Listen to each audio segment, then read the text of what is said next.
Hello and welcome to Let's Talk About Meh podcast. We are hitting episode 3, Revenge of the podcast. Not the return, but the revenge. And today, with me in my tiny, geeky little room is Richard Johns. Peace. That's mine. That's my sign out. Peace out. I'll do that instead then. So before I go into everything, the usual YouTube and social bullshit. If you want to talk to me over email, it's official LetsTalkAboutMeh at gmail.com. If you want to keep up on all my little madcap things I do during the day, probably lots of food photos, makeup tips, TikTok dances. Is it TikTok? That's what kids do, TikTok. It's on Instagram at LetsTalkAboutMeh1. No nudes though. Need not apply. So yeah. Usual, let my soul die a little bit. Head over to the YouTube channel, like, subscribe, share. I know some folk I'm garnering a little audience now, which is weird to me when I go out in public and someone goes, I watched your podcast the other night. Do you know what? It would be easier if they did just say, I watched your podcast the other night. Because what they do is they just randomly blurt out something that happened on it. Okay. So it was the tent the other day. It was like, oh, peeing on a tent. I'm like, oh, okay, podcast, right. So yeah, it's been a bit weird having this grow a little bit. It's a bit frightening.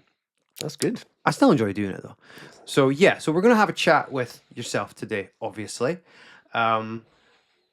Richard is also, running with the theme. Richard's also a trainee at my wrestling group, Combat League Wrestling. And I think that's an interesting story within itself. And I love doing this because I love seeing the fear in everyone's eyes when I do it. Okay? So, Richard Johns, who the fuck are you? What's this, like interview with the vampire style? I was born, I grew up. Yeah, I'm Richard Johns. Obviously, you can tell I'm not Scottish. I didn't notice. You'd not noticed? I have not noticed, and I can't aim that at your mouth, so you might want to pull it in a little bit more. Pull it in a bit more. That's it. There you go. Yeah. Not snapping. No. Yeah, we moved up here literally just after COVID. That was fun. Lockdowns and stuff. I used to have my own business showroom, and Ashley Ann were my supplier for kitchens. Oh, wow. Okay, right. So, yeah, so hold on there straight away. Because immediately, I did not know this. So, when I did know you moved up was it during or just before COVID? Yeah, just after. Just after. Wow. So, you had a showroom of kitchens, bedrooms, and bedrooms, yeah, and yeah. It was your independent business. Yeah, it wasn't that's like, right. Yeah. But Ashland was the supplier. That's it. Yeah. All right, and where was this? This is down in Taunton, in Somerset, southwest. Yeah, love my little baby. That place was. How long did you do that for?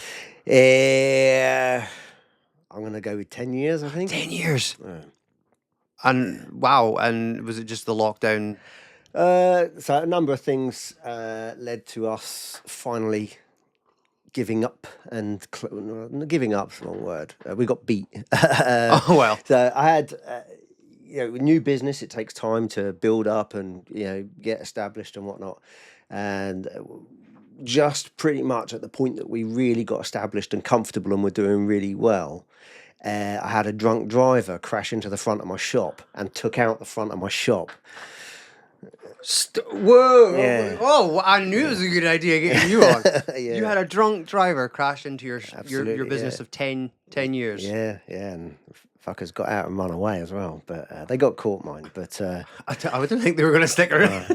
No, but did they take a kitchen counter? The only reason they got caught is because they came back to get the drugs out the glove box that they left in the car when they run off. Master criminals. Yeah. It just so happens the first police officer on scene was a woman who I'd actually done her kitchen not long prior. And so we were just having a bit of a chat anyway because she recognised me and whatnot.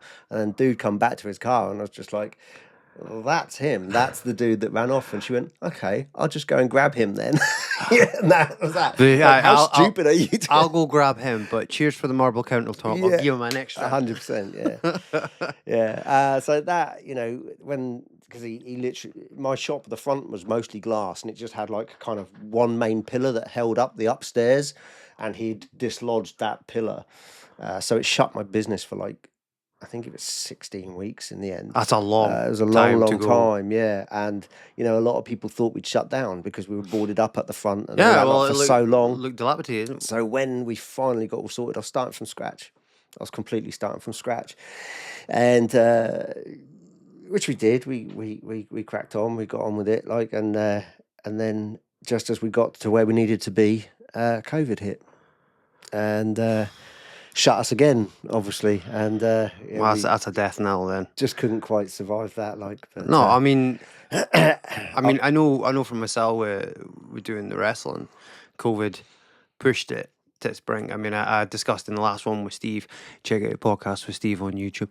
very good. Yeah, see, I sneaked them in. I sneaked them in now. got it. I'm getting used to the lingo. But I know how much pressure that put on. So to have an arsehole drive through the front of your shop and then that to hit. No, it's good. I can understand now. It makes more sense now why the long distance move. Yeah, well, I mean, it wasn't a case of run away as far away as we No, possibly not run can, away, though. but it's such It's a like, change. Yeah. So me and Lane, we used to. My lockdown project was converting my van, my works van, into a camper, which Lane wasn't happy about. She didn't want me to convert it. It was a works van, but I converted it into. How are we going to make money? don't convert the work van. I actually built it out. I kitted the whole thing out of spares that I had. It's all done out of spares. I did the whole thing for about 800 quid. The whole conversion. It's really, really good. It's the best thing we've ever done because we've been away and it's so much. This is going to be the weirdest thing I think I've ever said to a grown gentleman. I need to see the back of your van.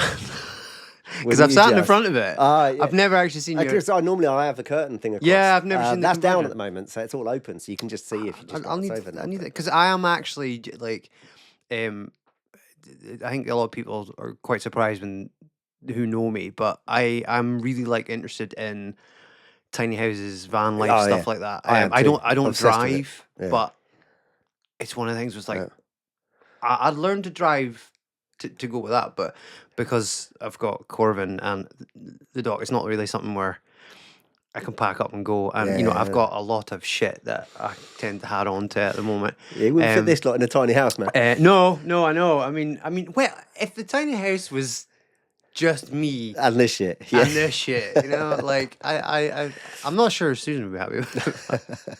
But you could squeeze her in somewhere, like the roof rack. Corvin can go in the boot. But yeah, your van conversion 800, yeah. Yeah, so we holidayed over the west coast, northwest coast.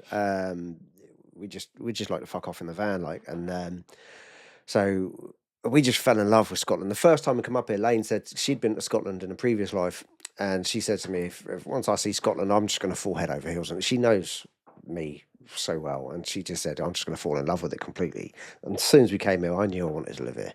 Yeah, in Scotland, absolutely. Yeah, it's just unbelievable, beautiful, especially the west coast and the northwest sort of side is really, really nice. And obviously, with Ashley Ann being my supplier, Stephen Bremner, the director of Ashley Ann, he really looked after me. Throughout when the guy crashed into the shop and all that lot. He really helped me get back on my feet, sort of thing. I shouldn't say me. It's us. It was me and the wife was running the thing. Yeah. There's a lot of work for the two of us, but he helped get us back on our feet and stuff, guided us through it. And then obviously COVID, and so Steve just said to me one day, he said, if ever you do decide to, make that difficult decision, he said, just know that because he knew we wanted to move up here, should we wish to, there'd always be a position for me at Ashley Ann, that's good, brilliant. It was really good of him, and then it's a nice bit of luck to have after two absolute shitter of a hits. And then the move was quick. The decision to move was very, very quick. But I think one of the best things we've done, to be fair, because it's so nice, it's so peaceful. The pace and the way of life up here is so different. Often I said my brother's to take a dash cam video of my commute to work. You know, I live in Castletown and I'm through to Wick, and I'm lucky if I see a car in front of me. Yeah. You know, and that's rush hour. You know, where because we're actually from Portsmouth, so like right far down. You know, Portsmouth is Yeah, roughly. right on the south coast. You know, literally directly opposite where we are. I couldn't go one further if we tried. You know, one way to the other. That's where we're actually from. We moved to Somerset. I don't know, 16 years prior or whatnot. I had trying for them to drive to work in Portsmouth. You know, it's it's nightmare. Yeah, like Absolute nightmare. rush hours and lockups, 100%, traffic yeah. jams. I love sending them video at my rush hour. I love it because it's wonderful, man. I mean, it is a unique aspect. I mean, it's a positive spin because I'm included in this, right? So I can't sit here and say that I'm wholly innocent on it. So it's nice to hear someone who's moved into this area of Scotland and be so positive about it, because I find that if you're from here, Yeah, you just get conditioned to what you know, isn't it? yeah, well, it's I see. I appreciate where I live in the sense of how quiet it can be, because for me, obviously, quiet is an absolute must. And with like me having the autism and like simple things like going shopping, and I mean, our Tesco's is nothing compared to a city, Yeah. especially the Thurso one, but that's enough to overload me. Like I went in today, I picked Corbin up from school, went into Tesco's, and I was like, just the lights are too bright, too much noise, too many people. But because I've been up here most of my life, I'm from here. I've moved away like incrementally once or twice, thrice, maybe. I forget, many past lives. But yeah, it's you become conditioned to fucking nothing to do here. I hate it, it's boring. The only thing that I will say that does depress me about where I live in Caithness and Thurso in particular, I know I'm not saying Thurso is worse by any means, is that since getting older, it's died. Like it's been painful to watch, like how many buildings are empty and how much I was only talking today, but we've got the big cathedral. Yeah. It's been in and out of other people's hands. Jack's flooring place. No, that's in Wick. No, there's one in Oh, Thurso. yeah, I know what you mean. Yeah. Similar idea, big cathedral. Yeah. And it was like a makeshift undertaker's for a while. Oh, right, okay. And then it was, I think, building storage. It was like the building supplier. It was just storage, and I don't know how old it is, but I'm sure it's over 100 years old, and it has stained glass windows, and it's just been left to rot. Yeah. And then some money came into it. Somebody bought it locally, and you can see weirdly like the back section's done up, so there's nice new fancy windows, and the roof's redone, but they didn't. I assume, I don't know the full story. I'm not going to be rude about it, but they didn't survey the building. Or not surveyed, but I don't think they looked into it as much. And then they realized, like, well, holy crap, this is millions upon millions it's going to cost to redo it. So apparently they've gifted it back to the community, and because the community's got a lot of money, and it's rotten, and it's I pass it every morning when I take Corbin to school, and it kind of like. It's like walking past a corpse, you know. Yeah, definitely. Yeah. And there's so many shops in our high street that are empty. But I don't think that matters where you are. I think you got the same thing for sure. I mean, even we saw Taunton before we left Somerset. You know, it was a shocking state, the amount of places shutting down. And obviously, we added to that by pissing off up here. But to be fair, you had a van drive through it. So. But that was prior. That was done and dusted by the time we moved up. Like, I mean, it's commendable that you were trying to restart with that. I mean, because that's not an easy thing, especially when it's something, as you said, was your baby. Yeah. And somebody else has done that to it. But yeah, no, you're right. I mean, everywhere's fine. I mean, COVID obviously made things really bad. Yeah. But sure. But we've always, I think we Caithnesians in particular, we bond over the fucking Inverness gets everything. Because I know for a fact Thurso always goes, well, fucking Wick gets everything. So Wick must be like, bloody Inverness.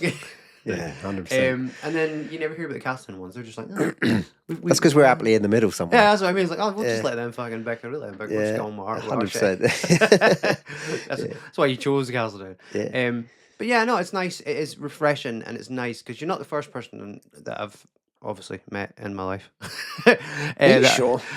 You'd think so with the way I handle my social situations.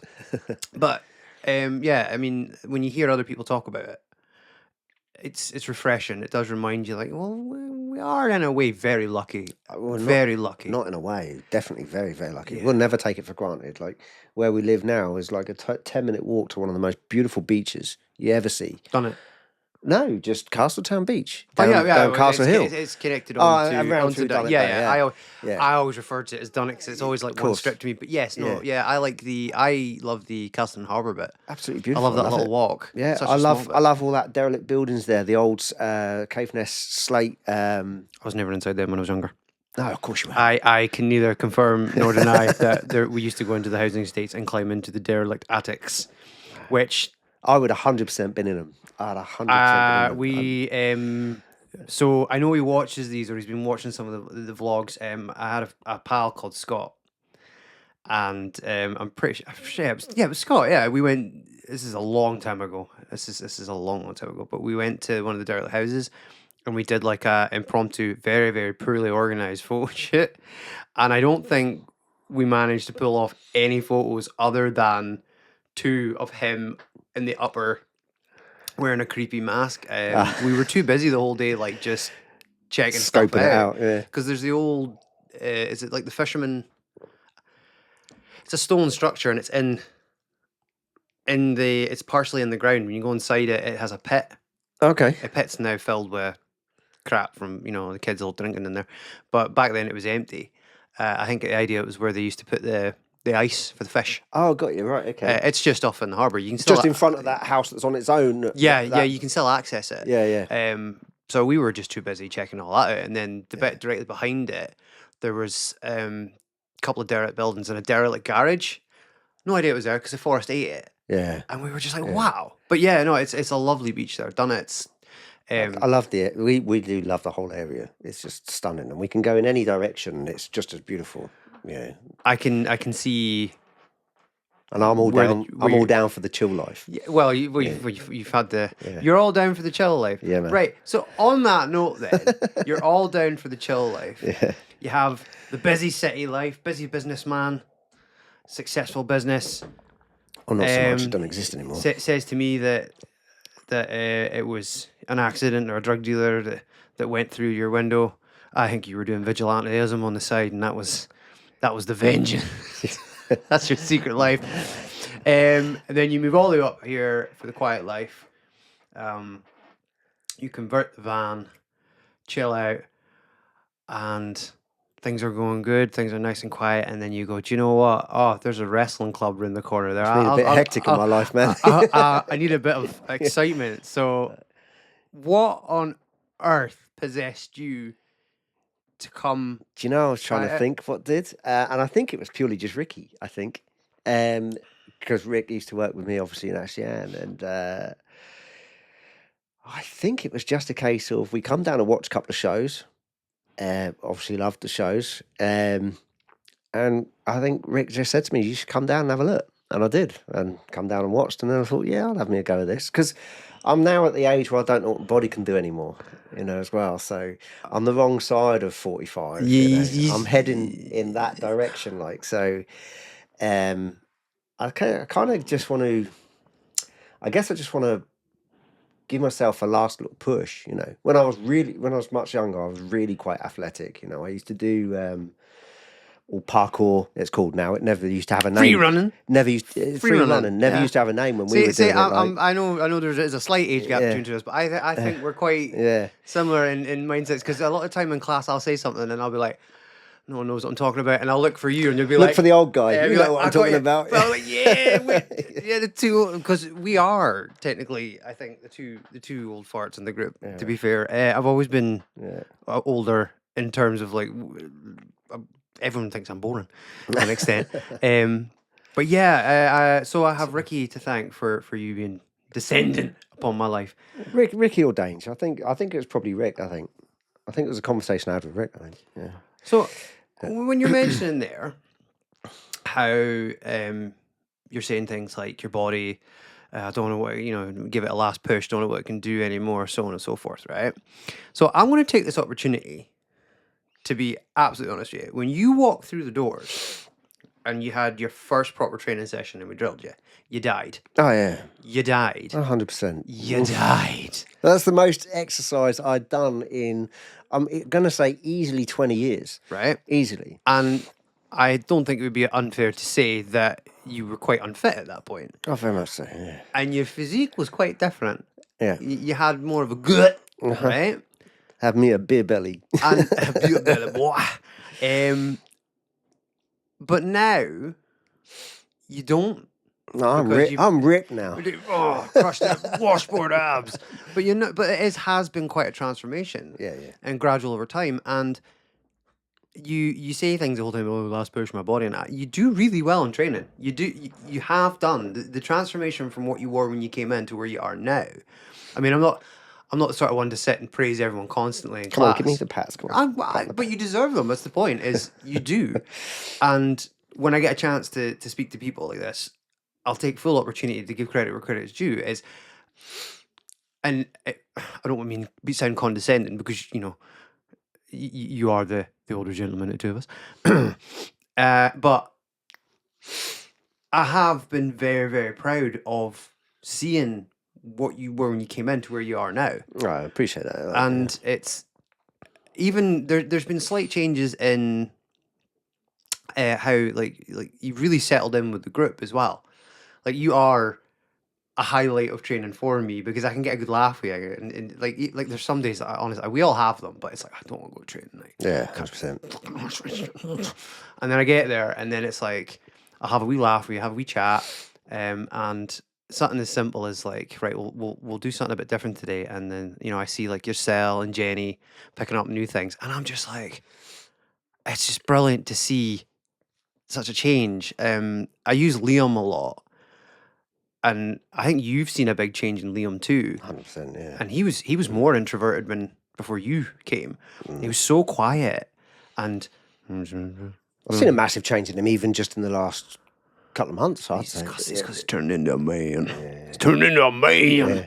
But he's so cheeky now. I mean, he's the first one to fire cheek at you. Ewan's going the same way too, but Ewan's got a annoying teenager thing going on. He's gobby. He's gobby. Yeah, gobby. We were never gobby teenagers. No, we were never teenagers. I hate children. I never was one.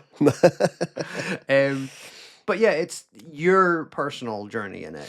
I have been thoroughly enjoyed seeing the change because I'll let you in a little secret. You might dislike me for it. See, after your first training session, I didn't think you'd be back.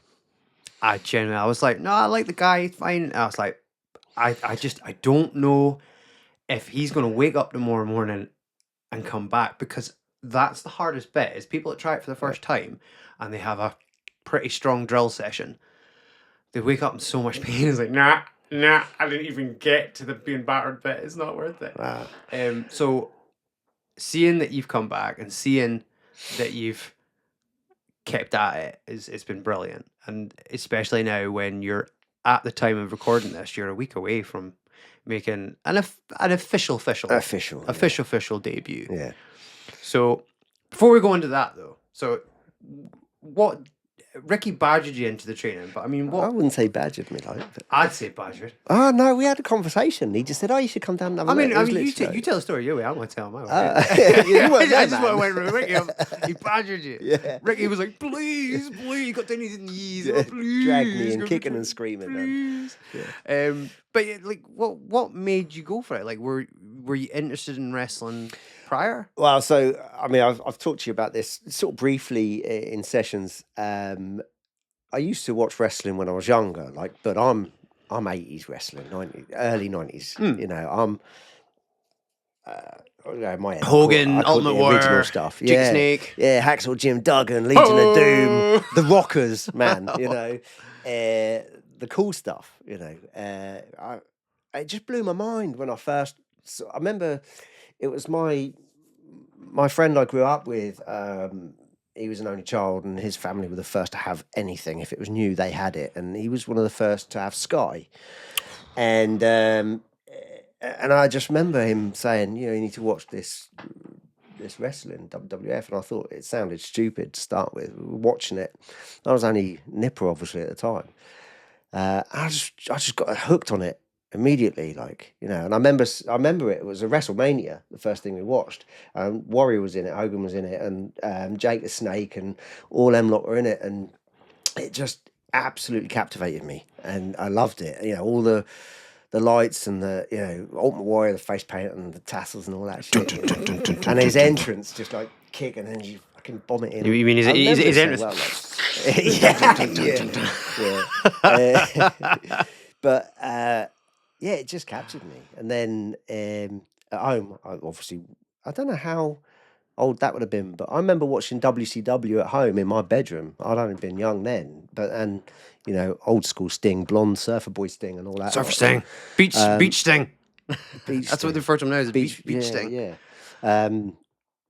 And then I don't know what happened, but it just got to a stage where I just didn't watch wrestling anymore. So it must have been like early to mid 90s. I just stopped watching it. It's an easy thing to fizzle out at. I didn't watch it again since, until even I joined back in with you guys. And I've tried really hard to watch the modern stuff, and I'm getting there now, but I've struggled because I don't know any of them. It's really pleased to see people like The Undertaker still about. I know he's just retired and stuff like that. Kane was there. I think he was probably a new introduction when I stopped watching it. we don't talk about Kane. We don't talk about I'm upset with Undertaker too, so that's political though. But yeah. But Kane in particular, we don't talk about, and Kane was one of my favourites. Yeah.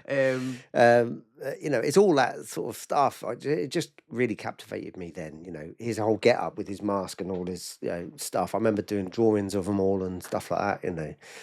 Because I do drawings and paint. I draw and paint and stuff as well. Man of many talents. I don't know about that, but yeah. You're gonna have to push it a bit. I think just a little bit closer to you. I'm noticing your levels. Pull the top. Pull down your. There. Stick it up my nose. It's very, very stiff at the moment because they're new. So as I said, you're the guinea pig for these. No problem. So like I say, now joining back up, I'm starting to try and watch the modern stuff again. I think I've dropped off with wrestling at least 3 times. Yeah. And the weird thing is that I was never really into it when I was little. I had I don't know if my dad bought it or if he picked it up from somewhere, but I had the blue WWF ring, but it wasn't a figure ring. It was top spinners. Oh yeah, okay. And I could never for the life of me work with them. And I remember it was like a top spinner. It had a sticker picture of Undertaker and one of Hogan giving it the and then I had WrestleMania on the Mega Drive. So that was kind of like all I was exposed to. And then my earliest memory of watching wrestling was, I think it was on terrestrial TV at one point. I know in the late 90s it was on Channel 4 during what they call the Attitude Era. But this was I think it was 1994, 1995 Royal Rumble. It's the one when Shawn Michaels came in first, and then Bulldog looked like he was about to win it. He tipped Michaels. Michaels 1 foot touched back in, tipped Bulldog. Now, my dad was a huge British Bulldog fan. Absolutely. I knew nothing about wrestling, but all I remember was that happening and my dad going, and little me was playing with my toys in the corner. I'm like, and I didn't watch the Rumble. And I remember that. And then it was more like, if it was ever on, I'd pay more attention to it. Solely because of the reaction of my father. Because it elicited an emotional reaction. And the weird thing is, now that I think about it, it was probably a autism thing. Because I had seen someone have such an adverse emotional reaction to something. And I don't, or when I was little, I didn't tend to, unless it was something in my own world. So I had to gravitate towards it to see, what was this about? And then I just kind of it petered off again.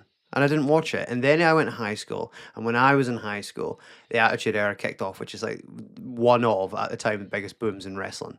There was no way that you didn't walk about and see somebody with like a DX shirt or something back then, even Right. where you were, everyone had them on, and they were all fucking and cross chopping each.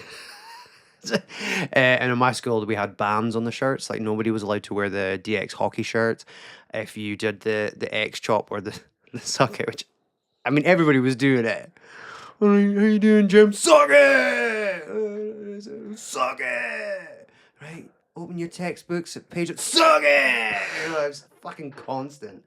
I was not one of those people because I was quiet. But see, that era was after me. I wasn't watching it then. But it was crazy, and the product itself was mental. It was like Jerry Springer with wild characters. Right. And one thing you'll hear everyone say, which was really, really true, was I think now you understand a little bit more about the inner workings maybe of a wrestling card. So you have like the main event where all the big boys play, the mid card, which is your, you know, you have your mid card titles, and usually the like it's a techie workhorses in the mid card, or entertainment, and then you got your starter boys, and then of course you've got the jobbers, which are integral. You wouldn't have without jobbers, and the Attitude Era in particular, the roster was absolutely stacked. It was huge. There was loads of them.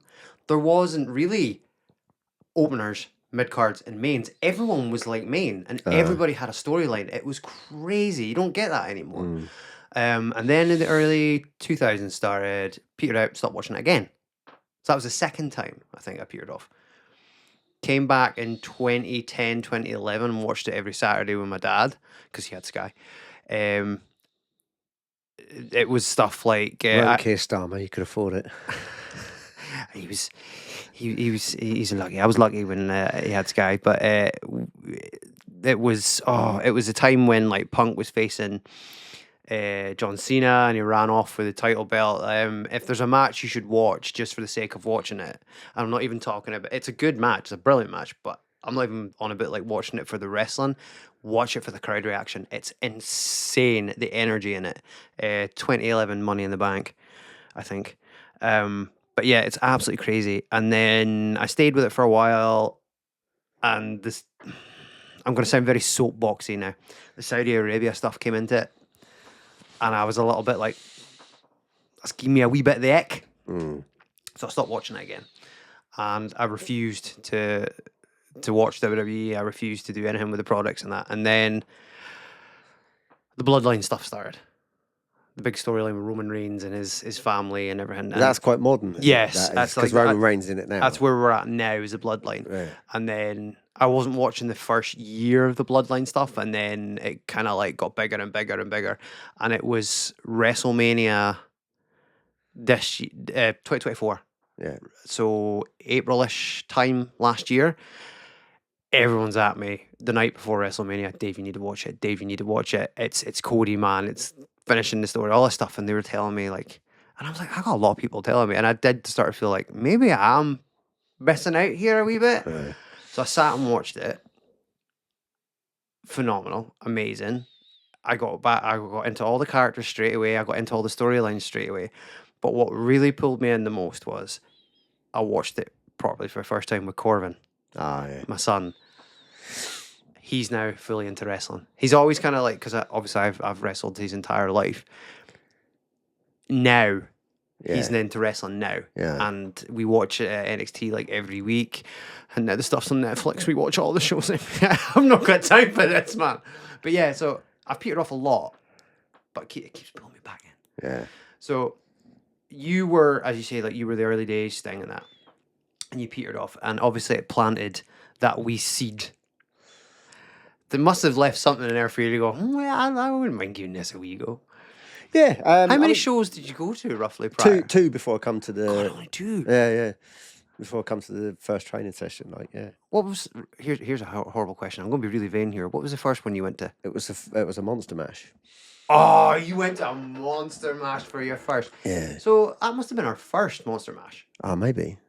What did that come out as? Okay. Ricky came out. Ricky was Freddie Mercury. Freddie Mercury. That's That was the No, second. that's the second No, one. Elvis was his first one. Oh no, I didn't see that. You know, I was right. So you saw the second Monster Mash then? Because the first one he came out as Elvis. So maybe I got it the wrong way around. Maybe I saw a show before that and then the Monster Mash. Maybe. I But can't Monster remember. Mash is a good one to see. Yeah. Monster Mash is my highlight of the year now. I love Monster Mash. Seeing Ricky like that, obviously I only knew Ricky from work, like, and seeing him come out like that. Oh my Yeah, God. Monster Mash is so much fun. I mean, Yeah. we all get to dress up and cosplay. I mean, it's not just Halloween; we cosplay. Yeah. It's my highlight of the year. If I could do every show like Monster Mash, I would. I would get boring quick if you did that. It would Not for me. No, but it would ruin the actual real draw of it, the real fun. Like, and especially since we do it around Halloween time. But that's good, yeah. it's such a good energy. It is, and like it's just mental. Like the backstage is good fun as well when you see like everyone starts walking about in their costumes. It's surreal. I still can't get used to it when you're getting ready With a Tyrannosaurus Rex. Yeah, you're seeing an inflatable T-Rex just strutting about. Going, it was Godzilla. They're going, Oh, Godzilla, that's it, plague doctors and it's boxers, and as I've said before, Ricky is Wolverine this year. That's unbelievable, superb. Oh, and Liam doing the Deadpool dance, the NSYNC dance. Liam's never been higher in my estimation. That was just something else. We knew he was doing Deadpool. We knew that, and then we were ribbing him, going, "You go and do a dance, you go down." And he's like, yeah. Fair play to him, man. And That's then superb. he didn't tell me he was doing it. Wow. I don't even think I don't know if he was talking to other people backstage and he was like, "I'm doing it." I just feel like he didn't tell me, so I'm looking on the monitor. I'm like, "Oh, Liam's doing his entrance." That's no, and then he started. I lost it backstage. Yeah. It was so good. That was really good. It's just great to see fun things like that. That's so brilliant. Seeing everybody loose. Yeah. You've now been training on and off because obviously we've had periods where we stopped for a while. But you've been with us for 2 years. Yeah. 2 years. And I think I have to defend myself a little bit here. I don't have to, but I sometimes get caught in my own head with it. So I have people on here and they're like, "Oh, I've been training for 2 years, for 4 years," and I assume people on the wrestling scene might be like, "Oh, they should be well ahead of that. They should be debuting and this and that." How long do we get to train a week, Richard? Not long enough, man. I mean, if everything goes smoothly into plan and we take out the drills, an hour. Yeah. And you're talking an hour to train, maybe 7 or 8 are in, and then it's breakdown time as well because the rest will be built put up. So it's everybody's got to get their bit in. Everybody's got to do something, and it don't give you a lot. No, it frustrates me a lot. It's actually been a huge stress for me the last while, to the point where like I drain on my mental health with it because I get such wild guilt that I just didn't get around to everyone. Or I'm like, I'm trying with this. I'm trying to balance everything, and I just I'm trying not to think about it as much. But yeah, that's why sometimes someone says, "Oh, I've been training for 2 years," and I was like, "Well, you know, debuted yet?" Yeah, sometimes it's frustrating when you don't get. We call it ring time, don't you? You know, you don't get enough time in the ring. You know, but you know what? Where I'm at now is obviously it's just part of the process, just what it is. Yeah. You know, I was talking to I can't remember the new guy's name. Ryan. I was talking to him the other day, saying that because I'm aware at the moment. I find myself being really aware that he's outside watching quite a lot and not really getting involved so much. I just keep saying to him that at the moment, just watch it, take it in. You'll see what's happening, and then when you get in the ring, you'll be right as rain. And I've always as well though. I think it's important that you watch. Yeah, because you pick up a lot. Absolutely. And when I say watch, it's not like I've gone like I sit there do nothing. That's what I say. Like now I can see that actually, all the time I spent outside the ring watching, I made sure I watched a lot because I've got some catching up to do. Like and I don't know how long these legs have got, but so I've just tried to take in as much as I can, like visually and just listening as hard as I can to what's being said. And I think you can apply it. Like it's not like you can't apply what you're hearing. I think that if you pay enough attention and you kind of like try and grasp the concepts, once you get in the ring to do it, then obviously the physical bit is difficult, but then mentally it clicks quicker. Yeah. If you've been paying attention, I believe I told I can't remember who it was because I was mid working with yourself.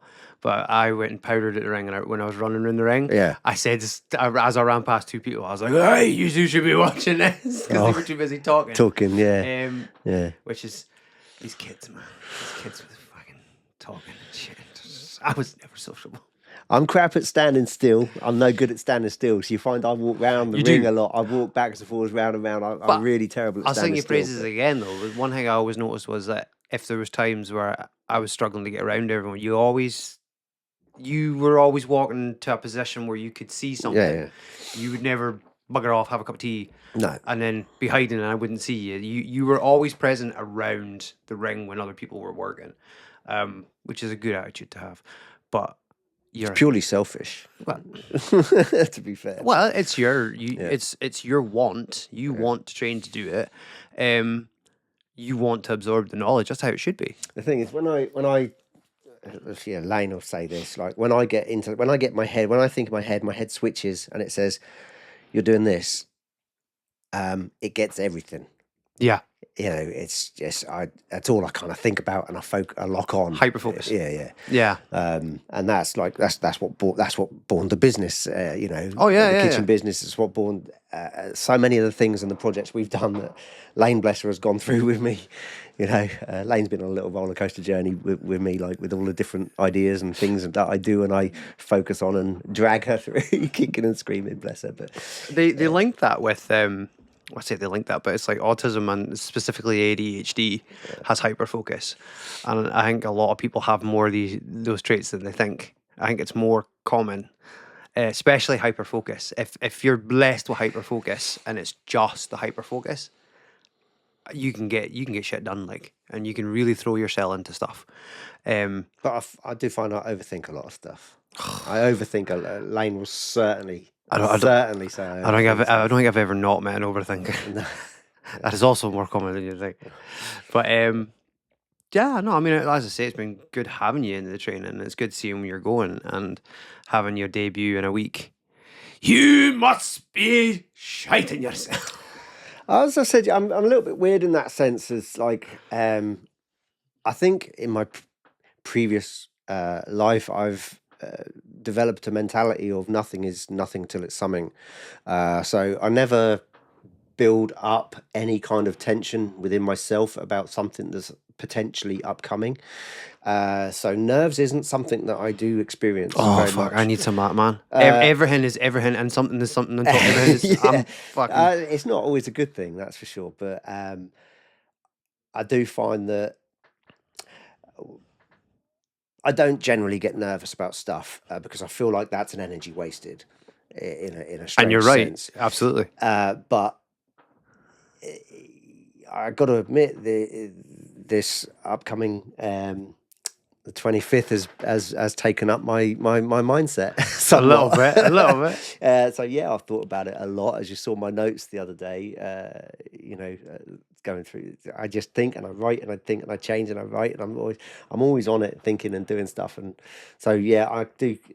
I'm certainly right now. I'm overthinking it definitely a lot at the moment, but as I said, it's consuming my thoughts on the night, which relax, is probably what nerves is, if you like. Who have you got? Who's your dance partner? Well, I mean, in my head, I'm thinking, wow, man, that's the deep end. I'm in with one of the best. But then, like you and Danes and Ricky have said to me that actually I couldn't be in with anybody better. No. For my debut match with Mikey Glenn Dunbar. Yeah, certainly. I'm excited to be in with him. I did a little, just a quick little session with him in training before one of the shows. I think he just kind of wanted to see where I'm at a little bit. No, he's that's one thing. That's one thing I love about Dunbar is when we're setting the ring up when there's time, and he notices there's a new trainee or a new face, and he'll take the time to, and it's usually like, as I've said before, like he's trial by fire in a good way. Yeah. But he'll take the time and he'll just be like, right, I'm going to start calling. Like he won't even tell you, just start throwing you a bit and call it. That's exactly what it was. And, yeah. I think that's a great thing, because I think it lessens people's panic about, can I do this or can I not? Because he's literally just done it with you. Yeah. That's as simple as it is.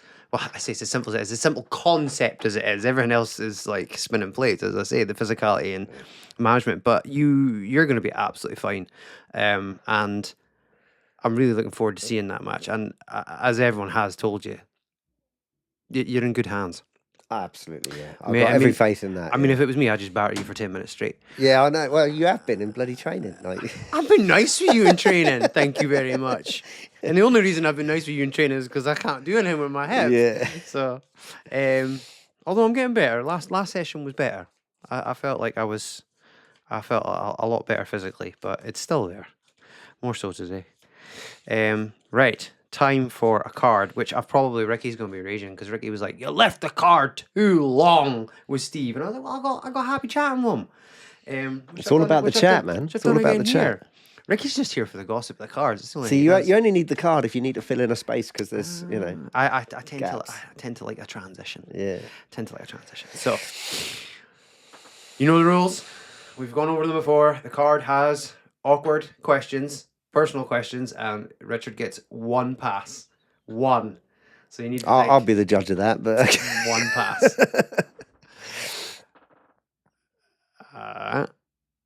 That's a safe one. That's a really safe one, actually. Question number 1. Would you eat bull testicles for £500? Nah, not money orientated, mate.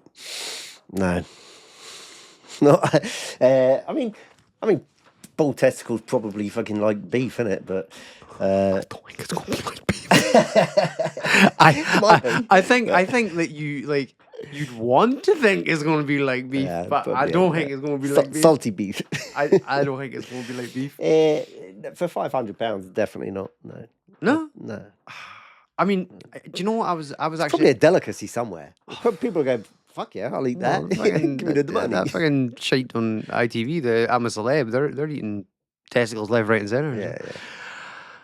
Oh, you're just firing through them now, is it? No, it's the same one. Okay. I'm looking at it. I was actually at first. I was like 500. Yeah, that's an easy 500. I'd eat bull testicles, no problem. Just off I go, right? Nom, nom. But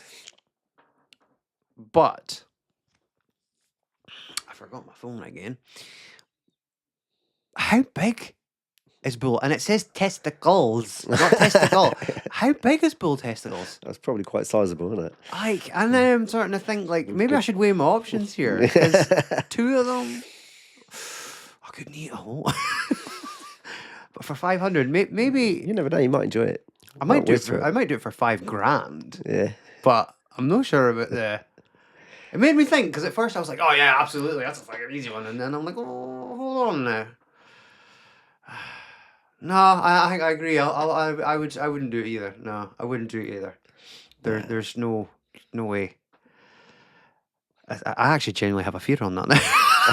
I will be googling how big bulls' testicles are after this because I need to know. Oh, my main thing I'm thinking is now, what do they taste like? So, I caught it earlier, and I'll switch back now. So you mentioned you painted a little bit, and you've briefly mentioned as well that you used to paint for other folk as well, like models and things.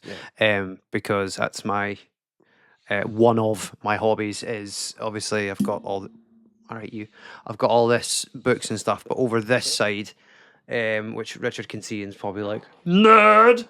I've Very- got very nerd. piles of board games, and then it was board gaming first, and of course board games have not all of them, but they have minis and things, and then I just thought, you know what, I'm going to give a crack at painting these. My first ones are awful, and the reason I wanted to paint was I practiced on ones that I wasn't too overly bothered with. I don't think it's in the camera shot, it's up in that corner, but it's Batman the Animated Series. Oh, yeah.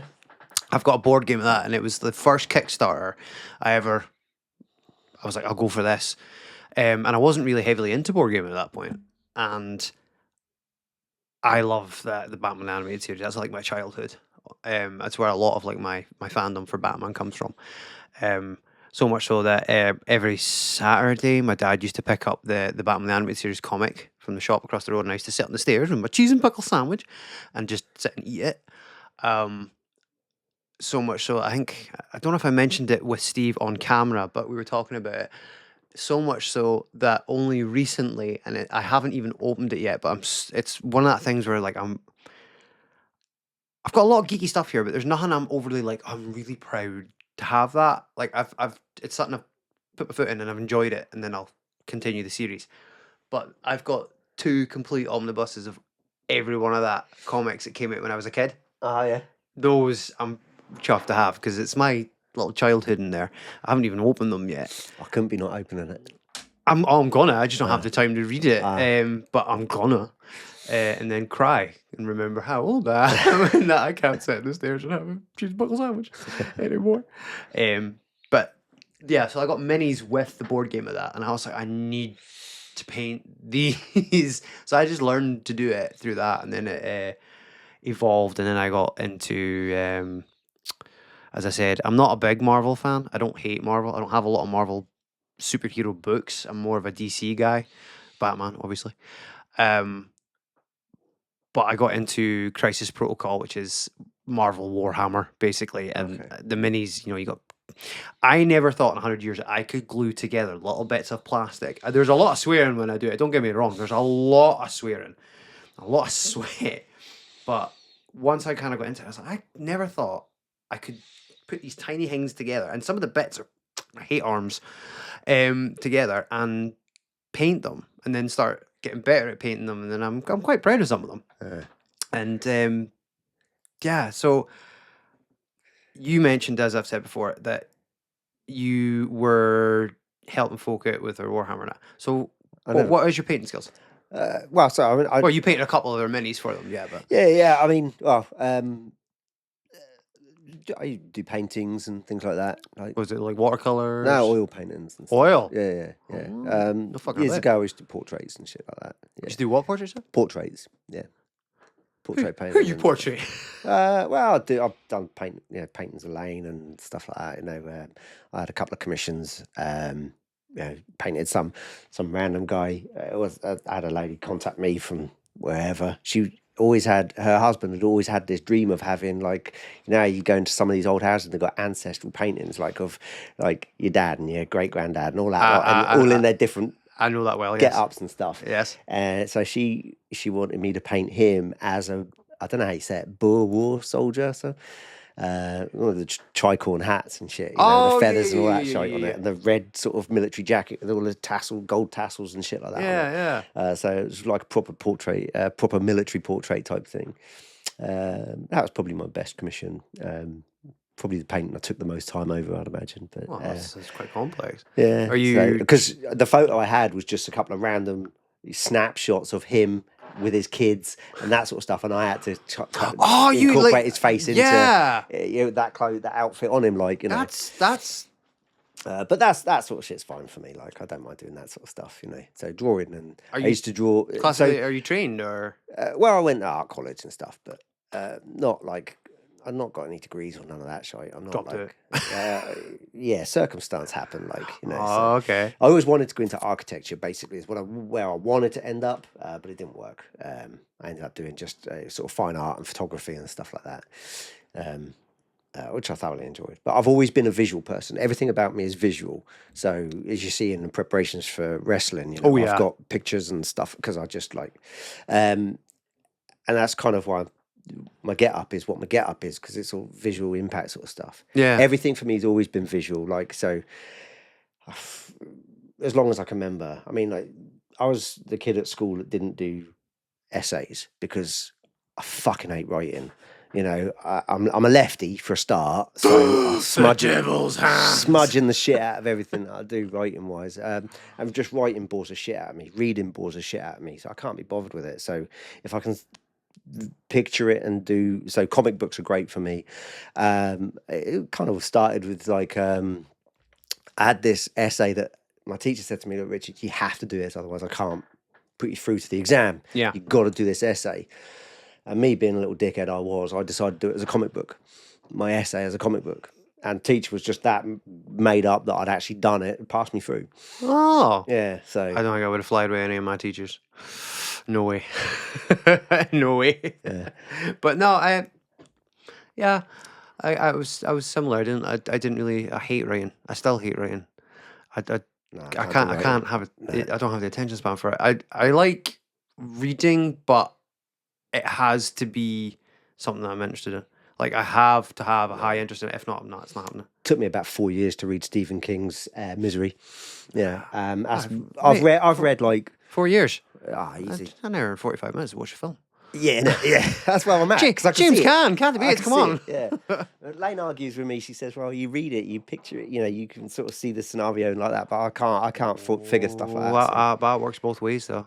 Some people read the book, love the book, have that Hate the image, film. have Yeah, that image yeah. locked in, and then they don't like the Yeah, interpretation. Lane gets that a lot. Yeah, but I'm like, you know, Lane's not the only one that does that. no, because I'm going to get on that topic in a bit. How do you mean? Oh, no, Lane's not the only one who's locked in on opinions on right, other fine. versions of things. Oh, yeah, there's that. I'm locked in what's in my head, and that's that, man. Yeah, so it's always everything about my whole life is visual. It's what I got into kitchens because I'm designing. It's 3D. It's putting things together as realistically as possible. All that sort of stuff. Yeah. I am a designer. Basically, is what I am. I'll draw, paint, design anything. Yeah. You're so neurodivergent. I don't think you even fucking know. Deny it all you want. That's really cool though. Like, it's interesting things that I'd like. Every time I speak to you in training, there's little like tidbits. I'm like, That's the thing is we don't get to talk a whole lot. So I'm too busy punching you in the face. Yeah. You don't get to find out too much about me in that sort of sense. Man of mystery. Right, so we're going to do one more cards now, and then I'm going to get on to the topic. It's either going to be like deadpan or it's going to get heated. We might flip a table. We might flip a table. Right, I'm not even looking. My table flipping days are way behind me now. Just going through them, I was at one point, yeah. Oh, that's another safe one. I'll take that. It's kind of safe, but no names need be named, right? I mean, it's not even have you, actually. It's more would. Would you ever lie about a person to get them fired? Would I ever? No. Lying is something that I am very anti, full stop. I don't think there's ever an excuse for lying at any stage. It doesn't do anybody any favours, and you will always get caught out. No, absolutely not. I detest lying and liars. So no. That's quite a vitriolic, passionate response there. Yeah. Unfortunately, I know too many of them. There's a few. And you meet a few. Yeah. So I hate being told lies, and so why would I do that to somebody else? Yeah. That's where my head is on that sort of stuff. No, I wouldn't lie about a person to get them fired. Trust me, there's people that I've wanted fired, and if I want them fired, I'll find a valid reason to get them fucking fired. That was what I was going to say. Was again, it might be mutism, but I'm probably more the sort of person to not have the filter when I'm speaking to the boss and be like, they're fucking God, you should fire them. They're awful. Yeah. They're crap at what they do. I'm so like, no, I wouldn't lie. Lie, as you say. Lying is there is no need for it. I mean, there's like white lies with kids and things like that. But like, but even with like that's real. Don't forget. I don't know what your audience is. I don't know if they're listening to some of the language. Then they should be in their beds by now. Get to bed. But no, like even actually with the relationship that I have with my son, he's only 8, and I've probably been straight with him with more things than I should have. But I've always taken the stance that I connect lying with insulting people's intelligence. Yeah. Like, if you lie to someone, and if you do it very easily, and most people do it very easily, I think you're insulting that person's intelligence. It's like, I'm here on the planet. I'm human, you're human. We have emotions. You've been through shit. I've been through shit. We all cry. We all laugh and that. Why insult my intelligence? Like, and as you say, I think if you feel like the need to lie, then you know in yourself that you're shit.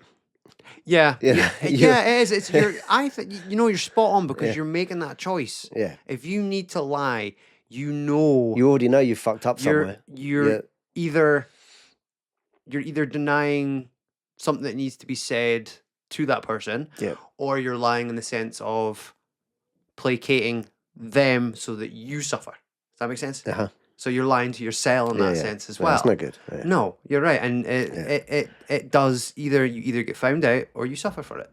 On the flip side, sometimes my truths have got me in a lot of trouble. But clear conscience, 100%. clear conscience, nothing to look back and go, I should have. Yes-ish. But yeah. Yeah. Yeah. But no. Nobody died. No, No. that's fine. Then don't worry about it. Then. But did you die? Oh, sorry, that was an echolalia. That's from the Hangover movie. I think okay. It's from the second one. It's in there, and it just came out. It happens. It's like my head is like a sound library. It just comes out. Yeah. I think one more card before I get on to the next You've bit. got enough questions on your page there, man. No, I don't actually. They're very, very little questions. I actually, every podcast I've done, I don't have any lined up. I like a nice organic chat, and it's been going well so far, I think. I've talked more than I think I've talked in a long time. Good. I'm not a massive. I said to you downstairs, I'm not a massive talker. So. No, it's good though. I mean, I as I say, I didn't do this to. I'm not here for the next Mr. Beast or whatever that is. I mean, the only reason I know Mr. Beast is because I'm weirdly into, YouTube controversy, because obviously, like, a lot of folk, and it's not weird because I know so many people do it. You know how people get into like serial killer documentaries and they really start sitting into that, right? I was into that. It all starts to get a bit samey and I get a bit bored. And then, of course, you get a bit older and your own mortality starts to sink in and you're like, I don't want to be watching things about death. So then it kind of went into, I fell into YouTube video essays. And it was particularly, I don't particularly dig the guy that does the video essays because he's a lot younger than me and he uses terms that I don't understand. But it's Turkey Tom, and it's really like some of it can be annoying, but he's got multiple channels, and one's Tom Dark, and it's essays about personalities that have been on the internet. Oh wow, like it's unbelievable, crazy. Right. It's like not that they're serial killers, right? But they go down this rabbit hole, and it's like I'm trying to think, like, in particular, I think the guy was called Cypher, and he was mentally thingy, but it was a situation of he was locked in a room with a computer and had access to the internet and a camera. Oh, got you. Thought he was in metal bands and he wasn't, and then it's like he was starting fights, and then he was in relationships, and it was all on camera on internet, and it just spirals, and it started to fascinate me. And then I went on to another video, another one, and I was like, wow, I'm really normal compared to some of this. But yeah, I never got into doing this for getting into that side of things. It was always like I needed a creative outlet. I like to be creative. And I've been a very private person. I wasn't on like social media until I started this. Like the amount of people that almost had a heart attack when they realized I had an Instagram and was putting stuff up. They were like, "Oh my god, right. Dave never does that." I've only got Facebook and stuff because of wrestling. Yeah. To have a bloody I was the character same. page. Like, I was if I didn't have to do the group pages and things, I wouldn't be on Facebook. But it's given me an outlet. And because, again, I know I keep coming back to it, but I will not apologise for keep bringing up the autism, because I spoke about this with Susan today, is that I have to get past with myself feeling bad about speaking about the autism, because I am it. It is my brain. It's not I have autism, I am autism. Yeah. So when I have to explain it, I have to say, and I've lost my train of thought, which happens again.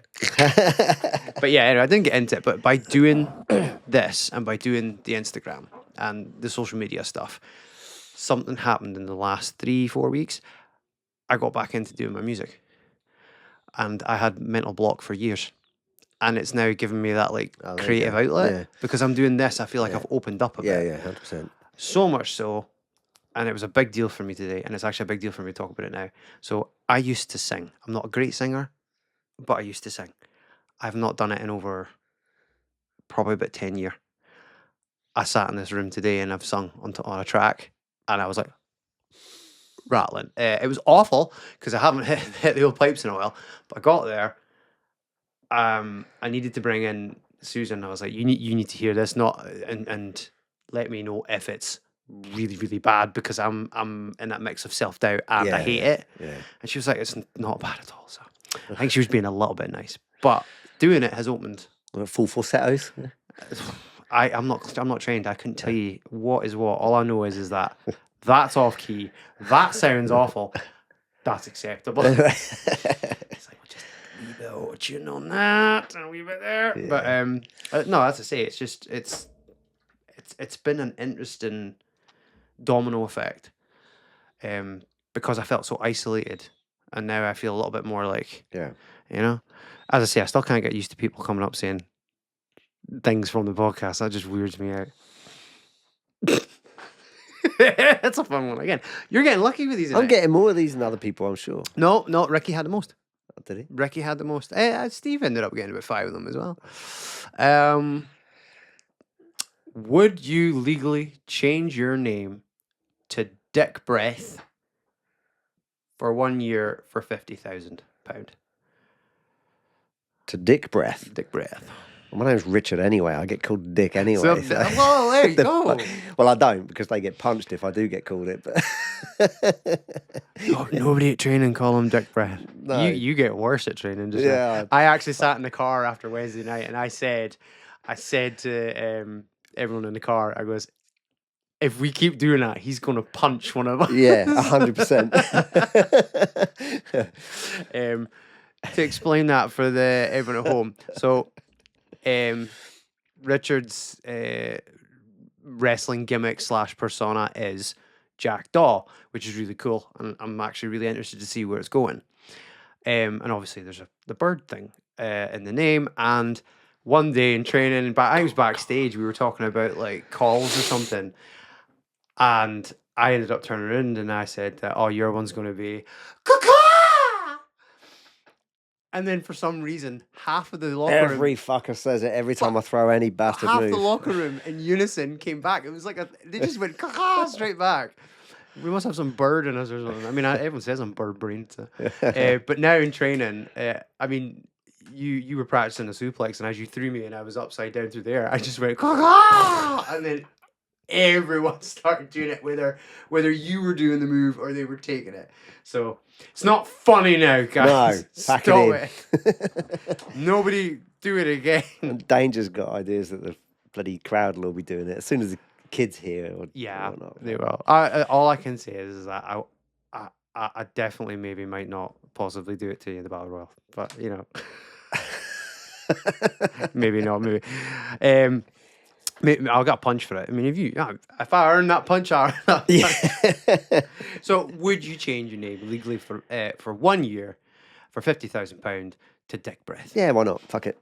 You just had to disappear for that year, wouldn't you? Well, no, I don't care. I'm not. Or that. would you like go to the restaurants and be Yeah, like, fucking I'm gonna sign I've got booking for Dick Breath. Dick Get it on. Breath. Yeah. I know I said I'm not money orientated earlier, but you know, like 50 grand. There's a couple of things I can think of that sort some shit out with that. You know, you know for what? Dick Breath for a year. Fuck it. Why not? If you got the 50,000 first for it, I mean, you just have fun with it, wouldn't you? You would go. I think you go the other way. You would just have to. That's how I would do it. You would just have to go to fancy highfalutin restaurants and be like, 100%. Mr. Breath. Yeah. Be like, announce me about my full name, Almost please. like Mo from the bar calling. Have we got a... We got a Dick Breath here. I would do everything. I would go old school as well. I'd be like, oh, you're going to pay for that by debit card? I'm like, no, I'm going to pay for it by check. Dick Breath. Yeah, I'd do it because I would either have fun with it or just disappear for that year. £50,000 would be nice. Yeah, and it's just have fun with it. Yeah. And I wouldn't have to eat any unknown size of testicles. Yeah, see, that's easier money than the it's, testicle you one, know right? what you're getting into. Yeah, 100%. And you can move on from it. Yeah. Hopefully. So yeah, right. So the next thing I want to chat about, because you're quite passionate about it, and I'm quite passionate about it. I think you're passionate about it because you've brought it up before, and I've done 2 videos on the YouTube channel.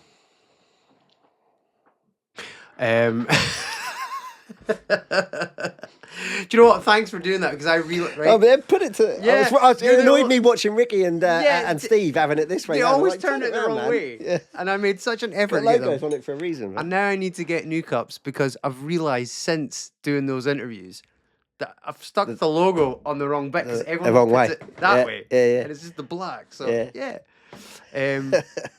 And I like my cups. I love my logo. Which, by the way, I should really. It's been long overdue. The logo was done by the same fella slash company that does our wrestling posters, which are amazing. I've always had such pride with the posters that we have, because they're really like, they pop, and they're quite unique. And that's Bear Hug Designs, and they are on Instagram. I'm pretty sure they're on Facebook. If you want a logo, anything from a logo, posters, any form of graphic design, Bear Hug Designs. It's fair prices, good work, and I have been a loyal customer for a good few years now, and days. always been good to me. That's what you need. Yeah, and as I say, like, I didn't have to give much instruction on that. I literally just said synthwave, but a little bit You've got 80s, synthwave, yeah. love a little bit of 80s shine on it. I like that kind A of little stuff. bit of airbrushing. Yeah. Good stuff, And mate. and it was actually Susan that came up with the name. I couldn't come up with a name at all, and it was she was like, "Hey, wait a minute, let's talk about meh."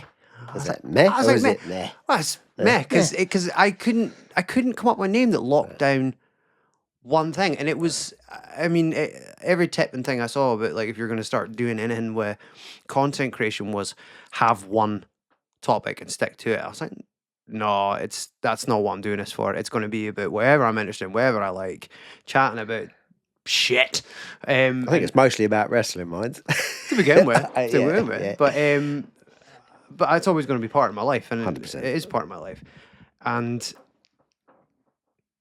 it had to be like something that was broad. So usually meh.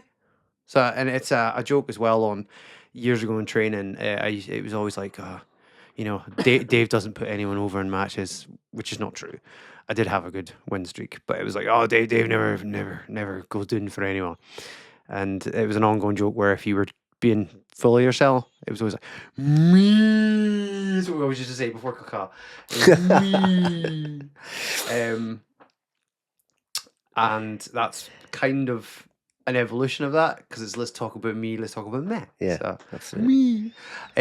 Right, there's the behind the scenes. Like, let's get into the meat of it. So I made 2 videos on the YouTube channel. And the first one I made was an in-depth sort of look at the 1994 Crow movie, which has been like one of my top favorite movies ever. I think it was kind of like the first grungy type of movie that I watched like that, and it's one that I tend to go back and watch every couple of years. I on purpose try not to watch it like every year. I give it a good couple of years and then I go back. And the last time I watched it, funnily enough, I didn't plan to do the video. I watched the movie and I was like, it's in there, let's go talk about it. And I just bleh. And there's one fact that's not in the video that I'm annoyed, because I learned it the day after I did the video, and I thought it was a cool little thing, right? So obviously Brandon Lee passed during the movie, right? I've said in the video, I've pinpointed the bits where it was his stunt double. Yep. Did you know that stunt double went on to be a boy? That stunt double is the man that has created and directed the John Wick movies. I did.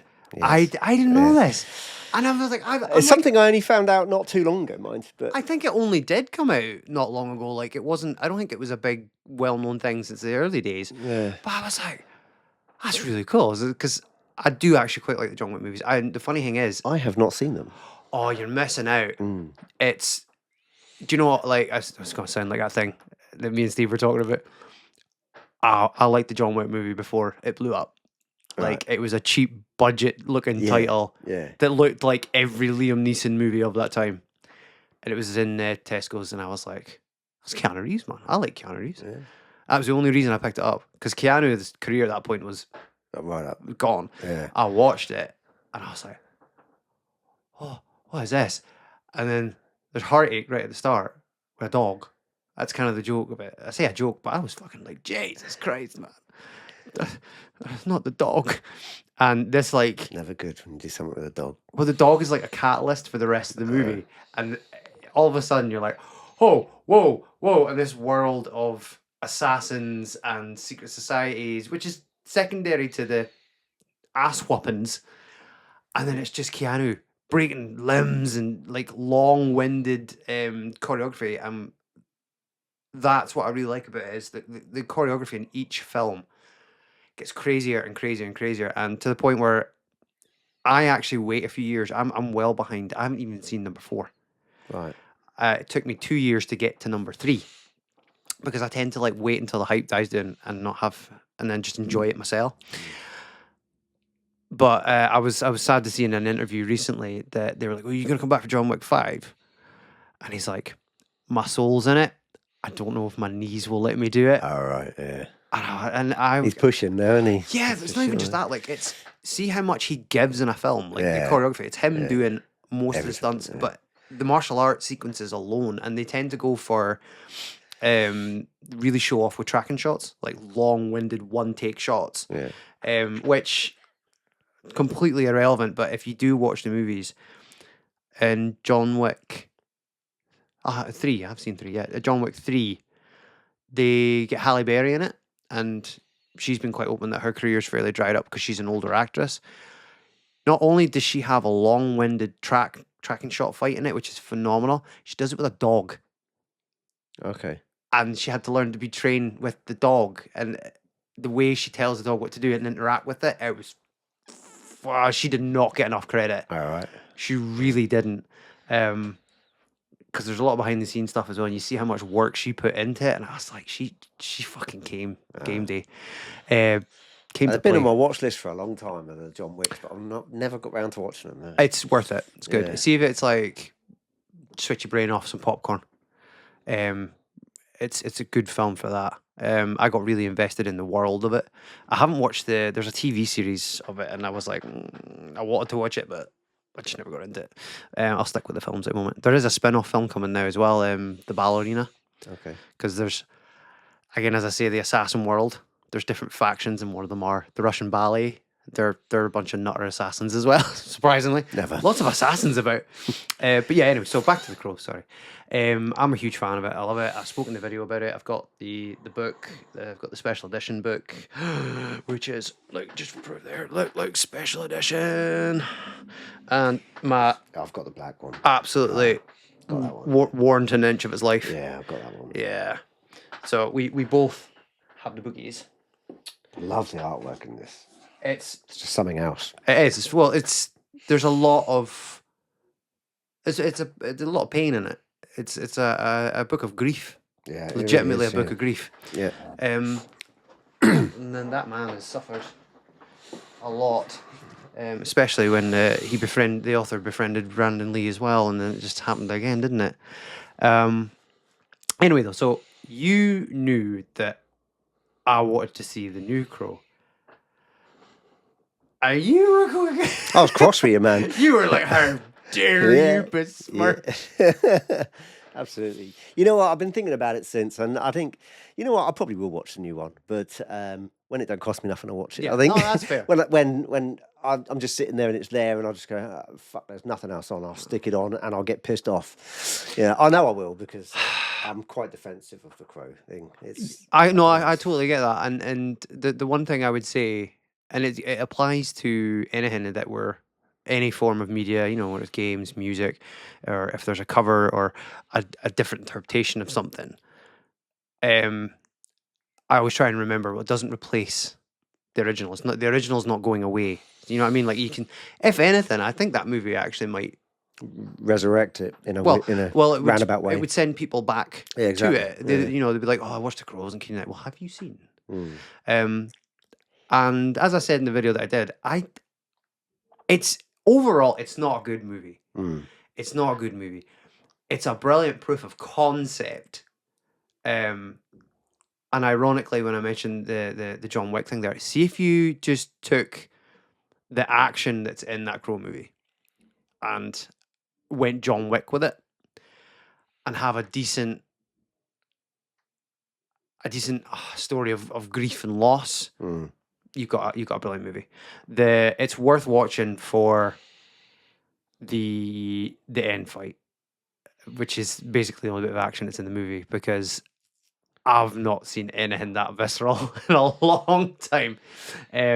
It has no soul though. Yeah, that's what I've heard. Yeah, yeah. You look at the original Crow film. That's all. I mean, it's soul in spades. Yeah, you know, it's more about the loss of and grief, which is what the book has as well. But it's very flashy. I like that. But the thing that actually upsets me the most about the movie is it's just such a waste of Skarsgård, because he's superb. Oh yeah. I mean, if you had the heart and the loss and everything, could you he would have played the hell out of that. Yeah. I mean, he does at points, like I said again, I mentioned in the video, like in that movie when he's basically messed up the first time and he's come back and he doesn't know he can do the healing stuff. When he's actually like attacked, he's terrified. He's like, oh, I'm being murdered, and he conveys that panic. And then when things happen and he goes off and he looks in the mirror at the wound, and it's really visceral. His stomach is actually hanging out. He's absolutely terrified. And I was like, Skarsgård playing that, like, he could have just been like, oh my god, oh, I got superpowers. But no, he's like, oh. And as I said, the one thing I thought which was a really good idea in it was when he's healing, it hurts him because his skin's physically stitching. Yeah. And I was like, again, that could have been something you added into the, it's not great coming back from the dead sort of thing. But yeah, it's soulless, but you were very like, what was it? I think it was called it was fucking shit, Dave. It's fucking shit. Well, I can't say it's fucking shit because I've not seen it, but yeah, it's not. I think there's been so many attempts. Set aside the other versions that do exist, the sequel, prequel, the other bollocks that's there. There's been so many attempts to remake that, and that have not ever surfaced. They've all been abandoned at different times for different reasons and things like that. There's a reason for that. Well, yeah. I didn't mind when it got close to the Jason Momoa one. I liked the idea of the story. It was he was a cop, and it was his family that was. I thought it was a safe one. It looked good. He looked pucker. He pulled it off. Yeah, he looked really pucker. But the funny thing was whereas people were complaining at all that there was any resemblance of like the name Eric Draven with the Skarsgård one and everything, Momoa's makeup's identical to the original. Yeah. Which I'm surprised that a lot of people were more accepting of. Yeah. Well, for a lot of the pre-shoots, they were doing the same makeup. Yeah. But yeah, I think I don't know. Yeah, the new one, I just can't accept it. I can't accept it, but I might tolerate it. I don't know. We'll see. Yeah. So on that though, so you obviously like The Crow, you appreciate the artwork, you have the book, you're vehemently against the new one. So at Monster Mash this year, you dressed up as Eric Draven the Crow. Yes. And at this point, I didn't know the things I know about you now. I didn't know that you had painting skills. I didn't know how into The Crow you were. I remember you were backstage. I went off and I was getting myself ready, and I just remember coming out and you're at a table and you're like, how's this? I was like, your makeup was phenomenal. Thank you, friend. Like, it was really good, Richard. It was really good. It wasn't just like if I had done it, because at one point I was on about me and Corbin doing something like that. Yeah. Like I was. That upset me. Yeah, because I would have half-assed it. I would not have done anything near as good as what you did. So I understand why you would have been mad about it. I've never dressed as the Crow before, but it's something I've always wanted to find an excuse to do, like for a Halloween or whatever. I've always wanted to do it, but there's never been the right opportunity. And when this Monster Mash come up and you invited me to be part of it, it was a no-brainer for me. That was that. That was it. That was my opportunity to do that. Oh, it's the worst. So you had the idea already in your head, and 100%. then you heard me in the ring. Then going, you "Oh." said that, and I said, "You fucker, you twat." You should have straight up just said like, I really want to do it, and I would have let you do it anyway. Well, I said not I know let we you, we but very nearly both ended up doing it. It was going to be a thing where we were both the crow, and it's like, yeah. I'm And then glad we didn't go down that nah. route. But It worked it for the better because I could not have done anything as good as what you did. I I mean, appreciate that. not just your face paint. The face paint was brilliant, but the fact that you had the classic look with the slightly shredded jumper, the tape, and everything, like it was a really and like the wrist tape, it was really good. And I just remember as well when you made your entrance and came in, I had a 50-50 thing because obviously it was your first time live. Yeah. So as somebody that was working in the ring and saw you come out with the lights and everything, and you were like, "Ah," I was like, "Wow, he looks really fucking cool." I was like, "That's amazing," and the music's playing. I was like, "It's the Crow," and the other half of me was like, "Please don't fuck this." Mate, I was like that as well. Please don't. And I fuck don't this even up, mean mate. it in a sense of like don't mess it up. It's more like I just want you to be safe. Yeah, I yeah, always 100%. worry that someone's gonna get hurt or have. I think I'm more worried that people make their debuts and it's not a good experience. Yeah. Because I think if you go out and your first ever, like your match you're gonna have with Dunbar is gonna be like it's gonna be fine. It's gonna be brilliant. But see the match that you have 6 months from now, it's gonna be better than that one, isn't it? Because you learn after every match. 100%, yeah. If you go out and it's a really bad experience. I just think it's like such a excitement and build up and dedicating time to training, and then you go out and have a bad one. I think that's my biggest reservation in my head. You know, with my proper debut match coming up, is if I do fuck it up, how that will set me back mentally. Like, but Well, because I don't build myself up with nerves leading Yeah. up to it. If I fuck up at the time, it's a bigger punch in the gut. see if you 'Cause- do, but see if you do, it's no big deal. No, It isn't though. I'm sure it'd be fine. Like, say, I couldn't be in with anybody better. And like, really, I mean, what's the rule? If something goes wrong in the ring, the only people who know it went wrong Alright, well, is if you folk in the ring. Yeah. I mean, unless it's really obvious, but yeah. I mean, it's not an easy thing to do. It's very difficult. I mean, you know that now yourself. Yeah. It's not as easy as just like I can come in and run about and that. There's so many do's and don'ts, techniques. There's the fitness, the psychology, the heritage side of it. I mean, it's very easy to just go in and two people can go and do what they want, but there's a right way of doing it, and there's a fine line of this is the way to do it, and this is the area of creativity with it, because there's loads of different types of wrestling. There's loads of different genres and styles, and of course, there's ones that are unbelievably athletic, but they do the stuff that's like 10 flips and like not that you know, but there's a quite a big luchador called Penta. Okay. He's debuted in WWE and he's been a big deal since for a long time, like in Mexico. There was a thing called Lucha Underground, which was brilliant. He kind of got a big name there, and the last couple of years he's been in AEW.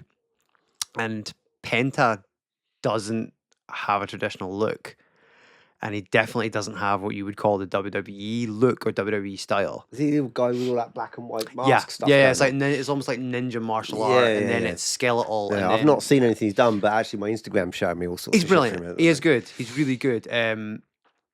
But like he had his debut, and I genuinely got a wee bit miffed because he hit a flipping pile driver, and then there was a kick out, and I'm like, I know it's called a Canadian destroyer. You've probably heard that term before. Nope. Right. Well, it's basically I'm so out of touch with you know all what the a pile names driver and- is. Yeah, You yeah, lift yeah, the guy yeah. and drop, right? Yeah. A Canadian destroyer is same idea. You can do it from standing, so you get them for the pile driver, right? But you don't lift the person up and down. You jump and Ah, it flips yeah. around and they backflip onto their head. Yeah. Right? I did see a clip of that. Yeah. I did see a clip of that. Yeah. And for a good while, P.T. Williams, I think, is the fella that invented that, and that was his finisher. And it was just such a big deal. It went viral. And now everybody does it as like a middle Just a move. generic yeah. move. Yeah. And I was so mad to see Penta do it and not finish with it. But again, it's a genre of wrestling. Man, it might not be what I like, but Yeah. and then there's other people like Will Osbury, who's just majorly athletic, considered to be quite possibly one of the best workers just now. But again, because it's just my opinion, I like something that's a bit more grounded. I Right. like grounded wrestling. Yeah. I don't mean I like serious wrestling. I just like simplistic. Yeah. But by all means, if you can do it and that's your thing. Do you, boo? I'm bringing the 90s back, man. Absolutely. That's what I'm But yeah, so like, I wouldn't be worried about things going wrong because again, you've got Mr. Dunbar, and you can only go up. You know, I mean, we all have bad matches. It is a knock on the confidence. It is a drain, but we are in a position that we're privileged to be able to have another one. Yeah. I think sometimes we lose that bit where we're like, well, you know, we're lucky we can have another one. Because I'll not bullshit you. Like the fact that this has gone on 11, I think it's on year 11, or is it? I think it was my 10-year anniversary last year, so it was year 11, and it's, you know, it's a little it's a little group that could, Yeah. and it's a very thin line. Every show's a thin line. Yeah, I mean, yeah. every show that we do is a high chance it's the last one. It's like that It won't all the be. time. It won't be. It won't be. But it is always that. It's that close. It's not, you know, it's never been, as I said to Steve, it's never been. Not moneymaker. Like No, that. Yeah. but I do it for the community. Don't get me wrong, sometimes when I wake up in the morning, I'm like, why? But it's a privilege to be able to do it because a lot of people dream about doing it. Yeah, yeah. Such as yourself. You know, they have that little bit. And even people that have had the opportunity to get in the ring realize, I can't do it. And again, so I have to remember, you know, it's a privilege that I can perform, that I get to play about and do these silly characters. Yeah. So yeah, what time are we on? I can't see. 2102. 21:02. Right. So I think Not that I'm specific. I was very specific. We're going to do another card. And I'm not going to cheat. I keep trying to get the bad one because you've avoided. I think have you actually had a bad one? Like one of the. You've Yeah. had one bad one. They're awful. They're not all awful. I'm so. It's been nothing deeply personal. So. I mean, I don't know if. So I'm quite. Admit the I'm quite a private dude. I know, so this is don't why I do, like doing these, because it really makes folk feel awkward. Although, like I said, Steve really surprised me. That was a lot of debate over licking a hobo's bum crack. And it was far too much but debate. it was we had to specify. It was like, is it a man or a woman? And I'm like, what does it matter? It's dirty. It's interesting to see what does matter to Steve. It's a dirty booty hole. Oh fuck that. That's dark. That's really dark. I believe there's a correct answer to that, and I think it would be the same for anyone because I think it's a human nature thing. Would you kill someone if you were guaranteed never to be caught?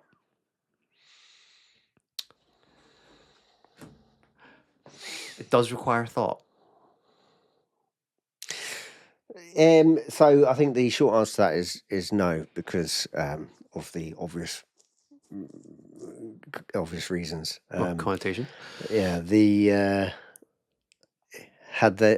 if the opportunity was actually presented, could I be convinced that Do you have the self-control? do I have the self-control? Like, did I ever tell you, like, I really like the Saw films, so that I've just, I've got a situation for you now. Did you wake up chained to the toilet? Richard, I want to play a game. Yeah, I think that's probably the best answer I can give there. I think we all have people that were like, see if I fucking could, I'd fucking. Yeah, you can visualize doing certain things to certain people. It's not healthy to, but I don't think I would. I think like I can talk a big game of like. Yeah, exactly. But when it came down to it, I don't think I could. I'm not that type of. No. I like if it was simple as like we'll be nice about it. It was like flicking a switch. No weapons involved. Just flick a switch. That's it. You're gone. I don't think I could. No. I'm not that strong. I like to think I'm I say strong because you do have to be like brick wall to, or it would have to be a case of But I mean, you not have think to, and go. "Clink." but you have to also think of the person. Is there a reason for Yeah. it? You know, there Well, are certain people who should not be on this planet. But are we going? Are we going down Hitler baby route? I don't think we should go down the route of anything. But you know, there are people who shouldn't be on the face of the earth. Yes. So you know, that's what I say is if a certain opportunity presented itself, would you or would you not take it? But then that's context and going past, isn't it? It's like having knowledge of what they became and not what they could be. And I mean, like, it's not butterfly effect. I don't believe in that sort of thing, but I do believe that there is many choices that define what makes people. Like, there's many different instances and parameters and situations that can change people on certain paths. Like, I could be a very, very different person.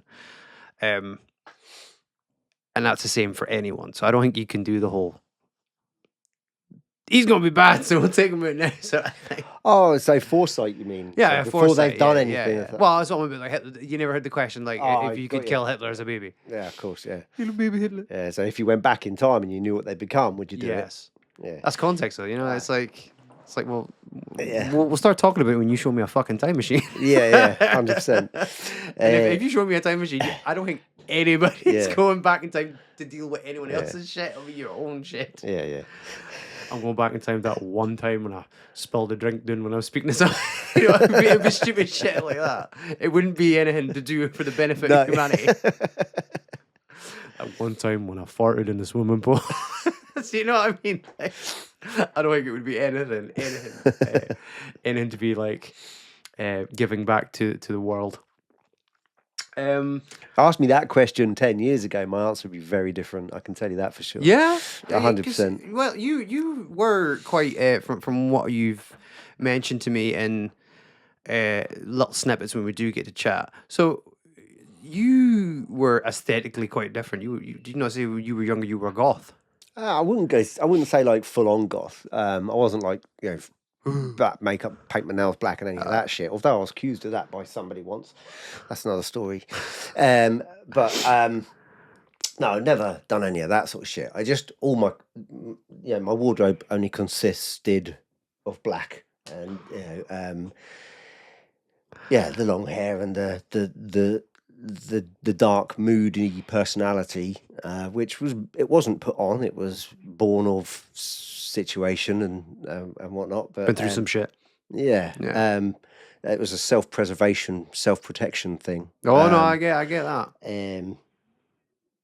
I was quite. I mean, like, I talk about my wife a lot because Yeah, well, I was at we Lane. You've mentioned we could never not said. be more different from each other, especially when we met.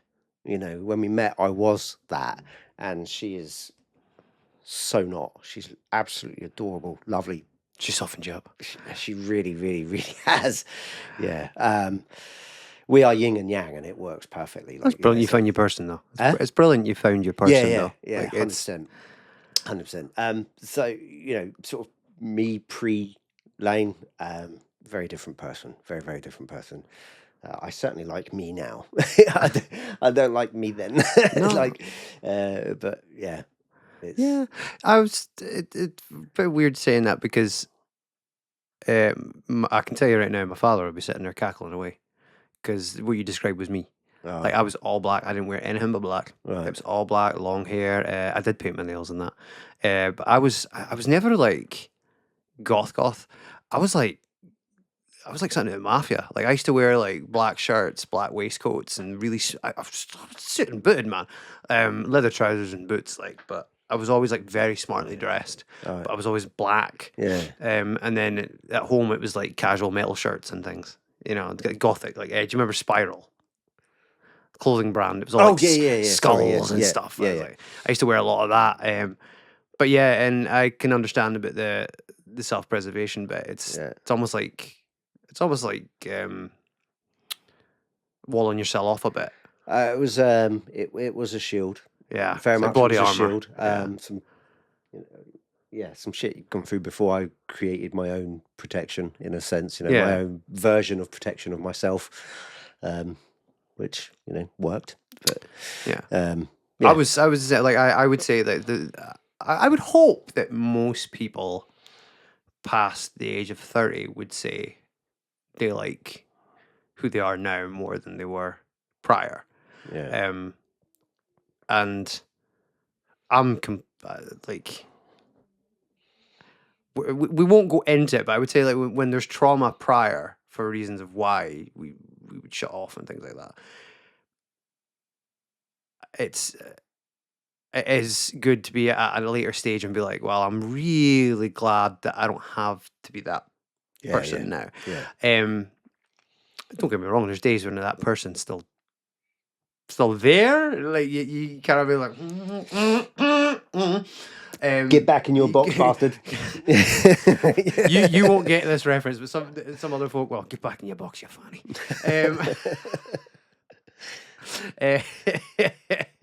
Sorry. Woo. But yeah, it's I have to say that having this chat with you has been really, for me, really nice. And to hear little snippets without even going into the details of that you've moved up here, you like where you live, Love it. you enjoy what you're doing, you are more comfortable and happy in the person that you are. I genuinely love, because I love it in training as well. When you're probably going to clam up now in training and never speak to me, but I love when you mention Lane, because you light up. You genuinely do. You light up. You can see that. Valid reason for that. Yeah. Absolutely. I mean, Susan's now going to go like, why don't you fucking light up when you talk about me? I do light up on the inside. I'm smiling on the inside, but yeah, like it's good. I've really enjoyed hearing even this little conversation tonight. I've enjoyed that little bit. It's like how you like living up here, and for me, selfishly, it's things I've needed to hear today, because it's been a tough couple of months for me. So it's nice to hear that people that I'm around are having a bit of, are liking where they live and like where they're at more than where they were. So yeah, good luck with your debut in a week. It's not Thank you very much. It's not like I'm not going to be there. Yeah. See you on the other side. Sit bitch. backstage, rub your shoulders. Right, you're going to do this. You've got this, motherfucker. And it's I'll probably see you on the Wednesday for training. But yeah, good luck with your debut. I think you're gonna smash it. You're gonna have fun. At the end of the day, it's gonna be a good time, and you're gonna look forward to the next one, which I have no idea what it'll be. But I've enjoyed this chat with you, Richard. I enjoyed it too. I've really enjoyed it, and for somebody that doesn't talk much, you opened up a good bit there. Yeah. Well, it's kind of what it's about. Yeah, I was like, that's a chat that needs to happen. Yeah. I hope that I can get you back on at a later date. I mean, I don't know if you enjoyed it. You might be like, "Oh, fuck this shit." No, it's not been as bad as I thought it might be in terms of in my head. Do you know one of the things I want to do is I want to get a third mic, because I kind of feel like I don't know why. Like I want to do one with you, like yourself and Ricky or something. That'd be crack, man. That'd be So I'm saying, and I've got to. I really want to get Jack on. It's just this is a list that was delayed. I mean, when did I think I was before Christmas, wasn't it? When you asked me fucking ages ago. Yeah. I never. Well, I asked ages ago, but I never got around to sort of organising it until. But we were all so busy during Christmas. Yeah, definitely. Yeah. But yeah, we'll definitely get you back on. But thank you for coming on. Thank you for chatting. No problem at all. Thank you. And I'll break your face on Wednesday. Look forward to it. And everyone that's listening in, watching this now, one last time, if you want to email me, and look, yeah, that's it. Show off the. I don't actually have much. They're just for me. But if you want to email me, you want to ask me any questions, you want questions posed to people that have been on the podcast prior, it's official LetsTalkAboutMeh @gmail.com. If you want to go onto my Instagram, which is where all the posts go about anything and everything. It's Let's Talk About Me One. Forgot to name my own thing at Instagram, and as usual, I'm on YouTube. But if you're watching this video, you're on YouTube. So well done. Sit down, have a cookie, enjoy yourself. You got here. Right, I'm rambling now. Peace.